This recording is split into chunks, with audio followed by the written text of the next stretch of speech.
Assalamualaikum warahmatullahi wabarakatuh, sahabat muslim yang dirahmati Allah.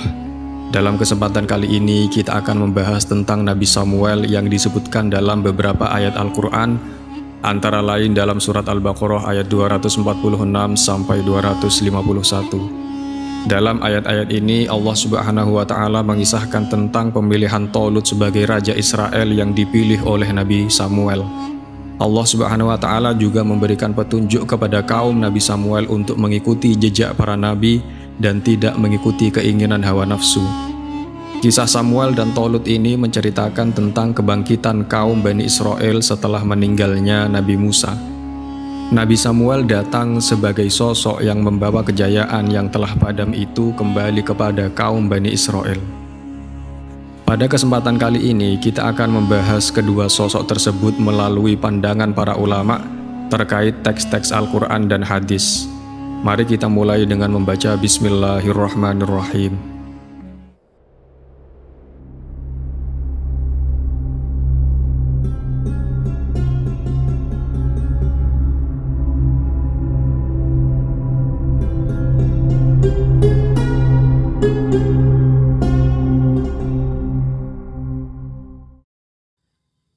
Silsilah Nabi Samuel adalah Samuel bin Bali bin Alqomah bin Yarkham bin Alyahu bin Nahu bin Sauf bin Alqomah bin Mahif bin Amuson bin Azriya.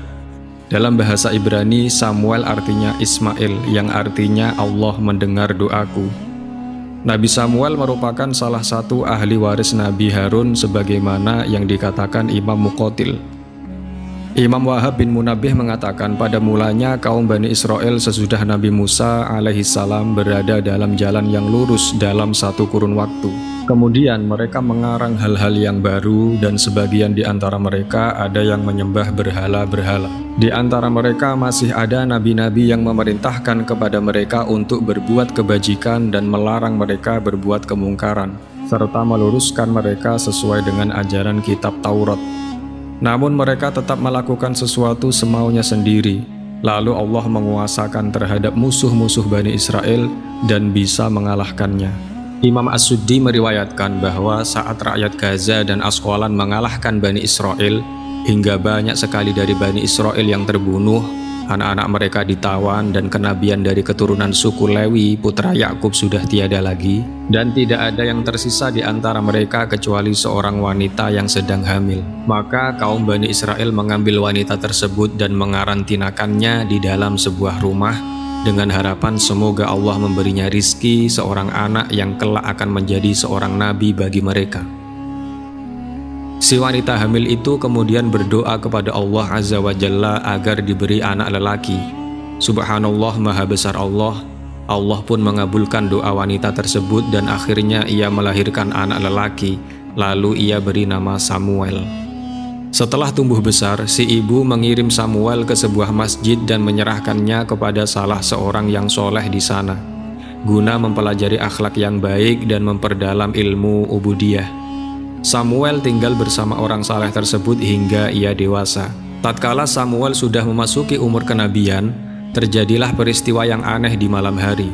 Pada suatu malam, ketika Samuel tidur, tanpa diduga tiba-tiba ada suara yang menghampirinya dari ujung masjid. Samuel pun terbangun ketakutan. Ia mengira bahwa gurunya yang memanggil. Lalu Samuel bertanya, "Apa guru memanggil saya?" Sumber suara itu menjawab, "Ya, tidurlah." Suara itu menjawab demikian karena tidak mau membuat Samuel ketakutan. Lalu Samuel pun kembali tidur. Setelah itu, suara itu memanggil lagi sampai ketiga kalinya. Ternyata sumber suara tersebut adalah malaikat Jibril. Jibril menghampirinya lalu berkata, "Sungguh Tuhanmu mengutusmu kepada kaummu."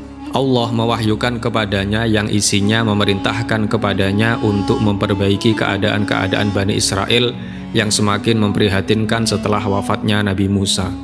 Allah berfirman dalam surat Al-Baqarah ayat 246, "Tidakkah kamu perhatikan para pemuka Bani Israel setelah Musa wafat, ketika mereka berkata kepada seorang nabi mereka, 'Angkatlah seorang raja untuk kami, niscaya kami berperang di jalan Allah.'" Nabi Samuel diberi wahyu Allah untuk mendengar keluhan Bani Israel. Mereka meminta Nabi Samuel untuk mengangkat seorang raja. Namun Nabi Samuel paham benar karakter Bani Israel ketika itu. Di antara mereka tidak ada yang mau menjadi pemimpin, tetapi ketika ada yang memimpin, mereka sulit untuk taat pada pemimpin itu. Walaupun pemikiran Nabi Samuel itu dibantah oleh kaum Bani Israel dengan mengatakan bahwa mereka akan patuh kepada pemimpinnya dan siap berperang bersamanya. Nabi Samuel saat itu membuat dirinya tidak langsung menunjuk seorang untuk diangkat menjadi pemimpin. Nabi Samuel menunggu wahyu dari Allah Subhanahu wa Ta'ala agar pilihannya nanti tidak diprotes kaum Bani Israel. Wahyu yang ditunggu pun datang. Nabi Samuel oleh Allah diperintahkan untuk menemui seseorang petani miskin bernama Tolut. Orang yang dipilih Allah itu selain sebagai seorang petani, juga seorang pengembala kambing yang jelas secara ekonomi jauh lebih rendah dari rata-rata masyarakat Bani Israel. Namun ia memiliki beberapa kelebihan yang tidak dimiliki kaum Bani Israel yang lain. Suatu hari Nabi Samuel yang sedang mencari Tolut akhirnya dipertemukan oleh Allah di sebuah bukit. Saat itu Tolut sedang kebingungan mencari keledainya yang hilang hingga ia berjumpa dengan Nabi Samuel. Keduanya saling pandang dengan sorot mata yang tajam. Nabi Samuel sebagai utusan Allah tahu betul bahwa lelaki yang ditemuinya adalah Tolut yang dipilih Allah untuk menjadi pemimpin Bani Israel. Begitu pula Tolut yang memiliki pengetahuan luas juga yakin bahwa lelaki yang ditemuinya itu adalah utusan Allah. Awalnya percakapan mereka berdua membahas tentang keledai Tolut yang hilang. Ia menanyakannya kepada Nabi Samuel, apakah ia melihat keledainya. Nabi Samuel pun menjawab bahwa keledai yang dicari Tolut saat itu tengah berjalan menuju kandangnya dan tidak perlu dicemaskan. Setelah itu Nabi Samuel mengatakan amanah dari Allah bahwa Tolut diminta untuk menjadi pemimpin Bani Israel. Seketika Tolut tidak percaya dengan kata-kata utusan Allah dan ragu karena dirinya bukan siapa-siapa. Tetapi berkat kepercayaan Tolut bahwa yang meminta itu adalah seorang nabi, maka Tolut pun setuju dengan tawaran tersebut. Hingga akhirnya Tolut diumumkan oleh Nabi Samuel di hadapan kaum Bani Israel sebagaimana firman Allah surat Al-Baqarah ayat 247. Dan nabi mereka berkata kepada mereka, sesungguhnya Allah telah mengangkat Tolut menjadi rajamu. Imam Sa'labi mengatakan, Tolut ini adalah Tolut bin Qais bin Afyal bin Soru bin Tahrud bin Afih bin Unais bin Benjamin bin Yakub bin Ishak bin Ibrahim al-Khalil. Imam Ikrimah dan As-Suddi mengatakan, Tolut berprofesi sebagai tukang pembuat minuman. Menurut Wahab bin Munabbih, beliau mengatakan bahwa Tolut berprofesi sebagai tukang samak. Menurut pendapat lain, seperti yang telah disebutkan bahwa dia adalah seorang penggembala. Namun kebenaran yang pasti hanya Allah yang tahu. Wallahu a'lam. Karena pekerjaan dan status sosial itu, Bani Israel menjawab, bagaimana bisa Tolut memperoleh kerajaan atas kami sedangkan kami lebih berhak atas kerajaan itu daripada dia, dan dia tidak diberi kekayaan yang banyak. Mereka beranggapan, bagaimana mungkin seorang petani miskin dapat memimpin mereka yang jauh lebih terpandang. Mereka menyatakan bahwa kenabian ada di garis keturunan Lewi, sementara kekuasaan ada di garis keturunan Yahuda. Sedangkan Tolut dari keturunan Benjamin, bukan Yahuda. Karena Tolut yang ditunjuk sebagai raja ini berasal dari keturunan Benjamin, Bani Israel menjauh dan mencela kepemimpinannya dengan menghinanya dengan mengatakan, kami lebih berhak memegang kerajaan daripada dia. Mereka menyebutnya fakir dan tidak memiliki kekayaan yang banyak. Lantas bagaimana orang seperti itu bisa menjadi raja? Inilah sifat Bani Israel ketika itu. Di antara mereka tidak ada yang mau menjadi pemimpin, tetapi ketika ada yang memimpin, mereka sulit untuk taat kepada pemimpin itu. Nabi Samuel menegaskan bahwa sosok Tolut dipilih oleh Allah Subhanahu wa Ta'ala, bukan dipilih oleh Nabi Samuel sendiri. Maka dari itu mereka harus setuju dengan Tolut sebagai seorang pemimpin. Sebagaimana firman Allah surat Al-Baqarah ayat 247, Qala innallaha astafahu alaikum wa zadahu bastatan fil ilmi wal jism. Nabi menjawab, Allah telah memilihnya menjadi raja kamu dan memberikan kelebihan ilmu dan fisik. Ada yang menyebutkan versi lain tentang proses terpilihnya Tolut sebagai raja. Pada saat itu Allah mewahyukan kepada Samuel bahwa seluruh Bani Israel tingginya sebatas tongkat ini. Jika ada di antara mereka yang berhasil mendapatkan tanduk yang di dalamnya terdapat minyak suci, berarti dia adalah rajanya. Mereka kemudian berdatangan dan mengukur tinggi badan, namun tak seorang pun di antara mereka yang tingginya melebihi tongkat tersebut selain Tolut. Saat Tolut menghampiri Samuel, ia mendapatkan tanduk tersebut. Samuel lalu mengoleskan minyak pada rambutnya dan menunjuknya sebagai raja. Samuel berkata kepada mereka, Allah telah memilihnya menjadi raja kamu dan memberikan kelebihan ilmu. Menurut salah satu pendapat, ilmu yang dimaksud adalah ilmu di dalam bidang peperangan. Namun pendapat yang lain menyebutkan ilmu yang dimaksud adalah ilmu secara mutlak. Artinya Tolut memiliki kecerdasan di atas rata-rata dan menguasai berbagai macam ilmu. Allah juga memberinya karunia berupa fisik. Ada yang menyebut yang dimaksud dengan fisik ini adalah postur tubuh yang kekar. Dan ada pendapat lain yang menyebutkan maksudnya diberi karunia fisik adalah diberi ketampanan. Karena pada saat itu Tolut adalah orang yang paling tampan dan paling berilmu setelah nabi mereka. Nabi Samuel menegaskan terpilihnya Tolut dengan mengatakan, Allah memberikan kerajaannya kepada siapa yang dia kehendaki. Ia berhak memutuskan segala sesuatu, menciptakan dan memerintah adalah urusan Allah, dan Allah Maha Luas, Maha Mengetahui. Perdebatan alot itu akhirnya diselesaikan setelah benda pusaka yang bernama tabut, yang telah lama hilang, yang mereka agung-agungkan, diberikan oleh malaikat kepada Tolut. Bani Israel yang menyaksikan itu pun tidak mampu menyangkalnya lagi, dan ditetapkanlah Tolut sebagai pemimpin mereka meski hanya seorang petani miskin. Sebagaimana firman Allah surat Al-Baqarah ayat 248, wa qala lahum nabiyyuhum inna ayata mulkihi ayyatiyakumut tabutu fihi sakinatum mir rabbikum wa baqiyatum mimma taraka alu Musa wa alu Haruna tahmiluhul malaikah inna fi dzalika laayatan lakum in kuntum mu'minin. Artinya, nabi mereka berkata untuk membuktikan kebenaran pemilihan Tolut. Tanda kekuasaan Tolut adalah datangnya peti yang berisi Taurat yang mengandung ketenangan dan rahmat dari Tuhan kalian. Dan dalam peti itu juga terdapat benda-benda peninggalan keluarga Musa dan Harun. Peti itu akan dibawa oleh para malaikat untuk diletakkan di rumah Tolut. Sungguh ini merupakan bukti yang paling kuat bagi kalian tentang kebenaran pemilihan Tolut jika kalian benar-benar beriman kepada Allah dan hari akhir. Yang dimaksud peti yang berisi Taurat yang mengandung ketenangan, yang dimaksud dengan ketenangan adalah ada beberapa versi. Ada yang mengatakan bahwa yang dimaksud dengan ketenangan adalah karena di dalam peti itu berisi baskom dari emas. Di baskom inilah dada para nabi dibersihkan. Ada yang menyebutkan bahwa isinya adalah kekuatan dahsyat seperti angin ribut. Dan pendapat yang lain menyebutkan isinya adalah berwujud seperti kucing yang jika mengeong keras dalam peperangan, Bani Israel yakin pasti meraih kemenangan. Salah satu sumber menyebutkan, ketika rakyat Gaza dan Askolan merebut peti ini dari tangan Bani Israel, di mana di dalamnya terdapat ketenangan dan sisa-sisa peninggalan penuh berkah, mereka meletakkan peti ini di bawah berhala milik mereka. Pada pagi harinya ternyata peti itu ada di atas kepala berhala. Mereka lalu meletakkan kembali peti tersebut di bawah berhala. Namun pada pagi hari berikutnya ternyata peti itu ada di atas kepala berhala.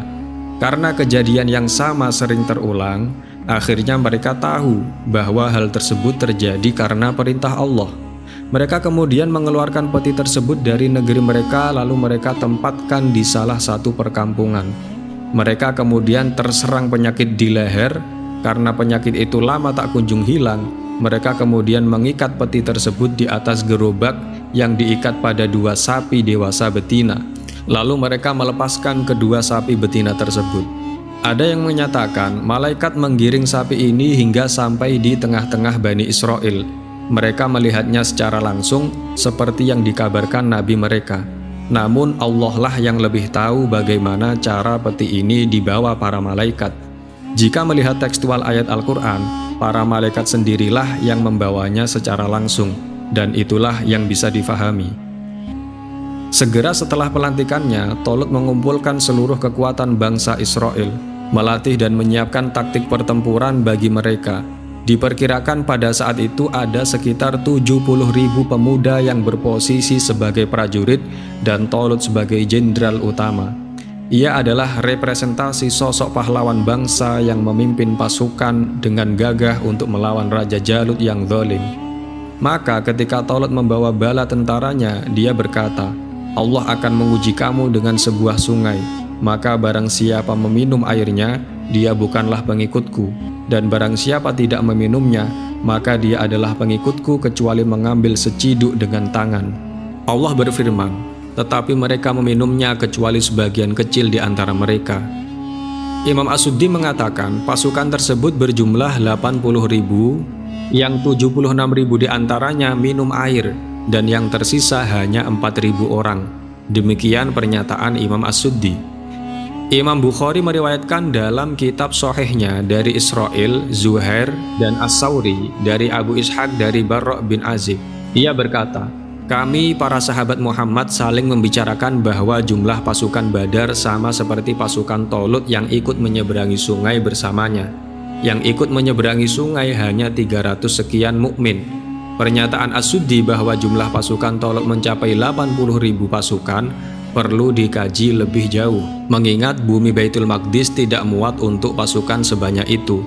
Namun sekali lagi, Allah lah yang maha tahu terkait hal tersebut. Allah Subhanahu wa Ta'ala berfirman, ketika dia, Tolut, dan orang-orang yang beriman bersamanya menyeberangi sungai itu, mereka berkata, kami tidak kuat lagi pada hari ini melawan Jalut dan bala tentaranya.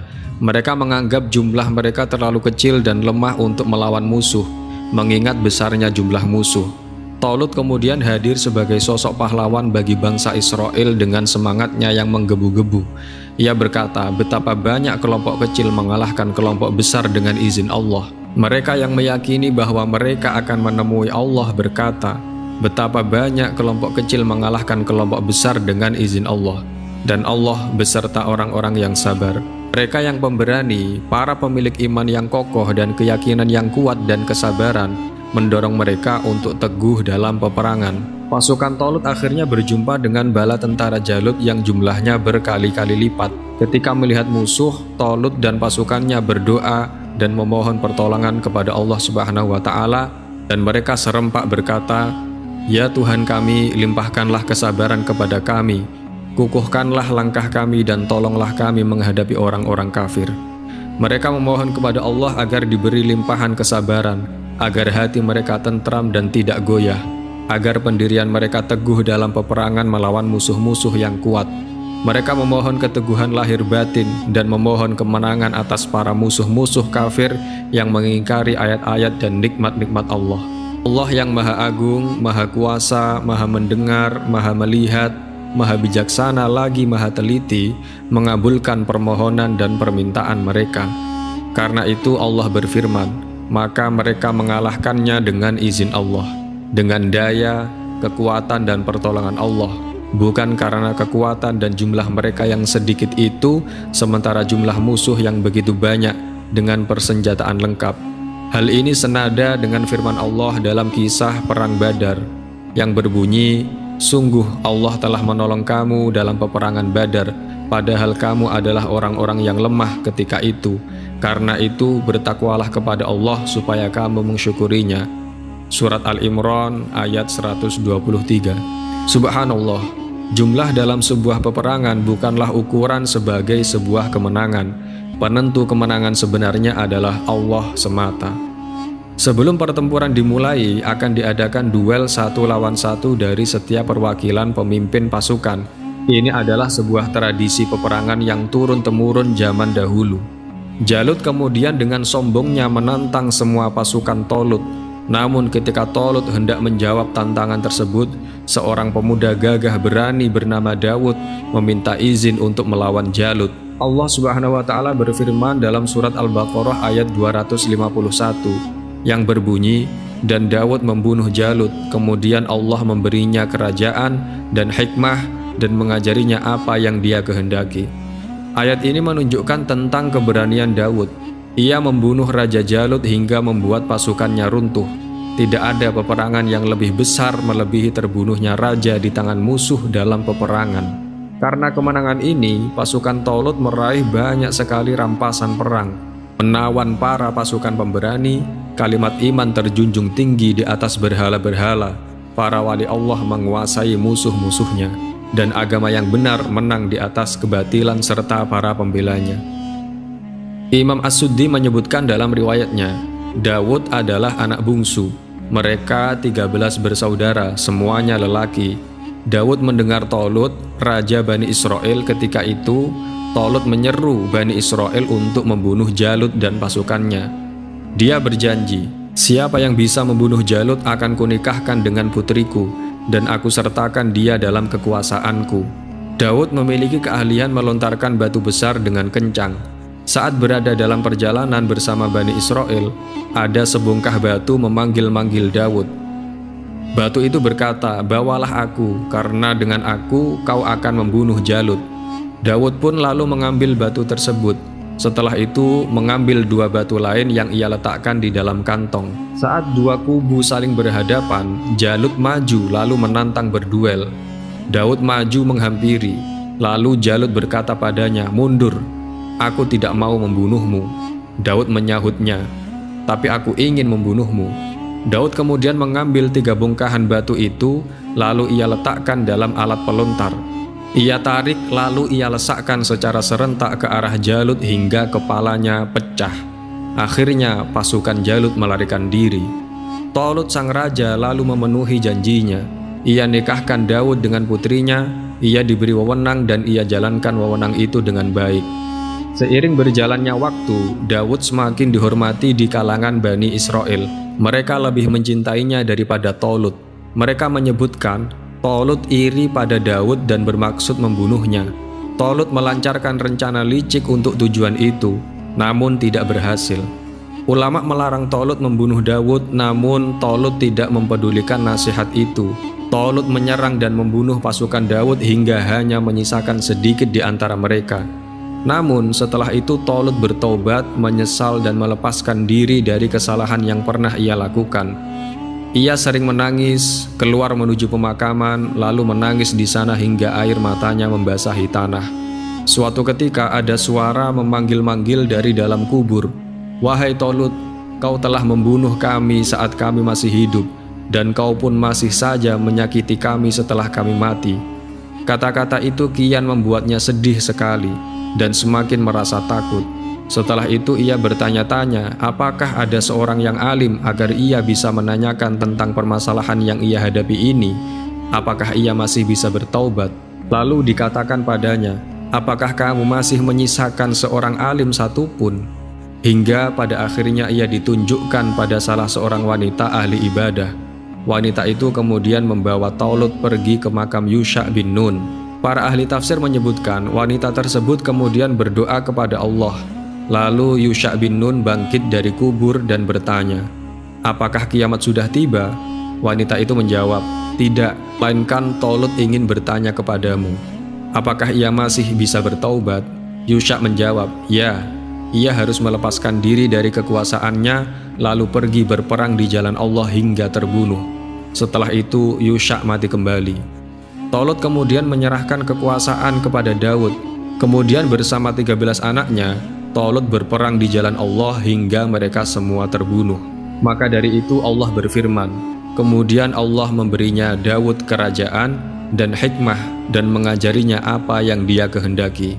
Ahmad bin Ishaq mengatakan, Nabi yang dibangkitkan dari kubur lalu memberitahukan kepada Talut bahwa ia masih bisa bertaubat adalah Ilyasa bin Akhtub.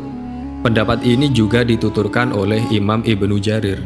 Imam Sa'labi mengatakan bahwa wanita tersebut membawa Talut ke makam Samuel, bukannya ke makam Yusha. Lalu Samuel mencela Talut atas berbagai hal yang telah ia lakukan. Riwayat ini lebih tepat, dan mungkin saja yang dimaksud bahwa Talut bertemu Samuel adalah Talut mimpi bertemu Samuel, bukannya Samuel bangkit dari kubur dalam kondisi hidup.